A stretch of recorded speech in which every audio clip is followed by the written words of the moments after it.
L'aventure captivante de Julien démarra de manière dramatique dans les airs, sur fond d'un Airbus A330 solitaire, traversant sereinement l'immensité bleue du Pacifique. L'avion planait comme un minuscule point blanc contre l'immensité, l'océan sous lui roulant calmement sous le soleil éclatant. La sérénité du ciel semblait lourde d'une menace subtile, une paix avant la tempête. Pendant ce temps, Julien, un homme à la trentaine marqué par des traits fatigués, attendait dans la pénombre de son appartement moderne. Assis, son téléphone silencieux à la main, il fixait l'extérieur où la ville s'étendait sous un ciel nocturne chargé. La lumière tamisée de sa lampe de bureau jetait de longues ombres dans la pièce, accentuant un air de tension palpable et d'anxiété muette. Dans une autre partie de la ville, la pièce avait été transformée en une salle d'investigation. Sur les murs, les cartes marines du Pacifique Sud se mêlaient aux notes éparses épinglées et aux trajectoires de vol en rouge vif. Au centre de cette salle, tel un monument, une horloge astronomique complexe en laiton et or.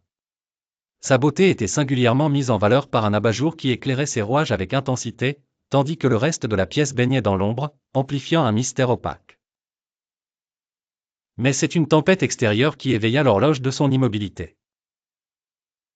Ses engrenages de laiton, paisibles jusque-là, subirent un étrange dérèglement. La sphère représentant la Terre se mettait à tourner frénétiquement, illuminée par les éclairs contre un ciel nocturne orageux, créant une scène entre magie et réalisme. Julien, sûr d'un message caché, fouilla l'horloge jusqu'à ce qu'il découvre dans une cavité cachée, un petit morceau de papier jauni. Agenouillé devant l'horloge, il nota la finesse du croquis technique esquissé, une révélation surprenante le submergeant. La lumière dorée de l'intérieur de l'horloge illuminait son visage, colorant ses traits d'une expression d'émerveillement, de tristesse mêlée de surprise. Finalement, armé de cette compréhension nouvelle, Julien s'assit face à un océan immense, observant le crépuscule teinté de nuances dorées.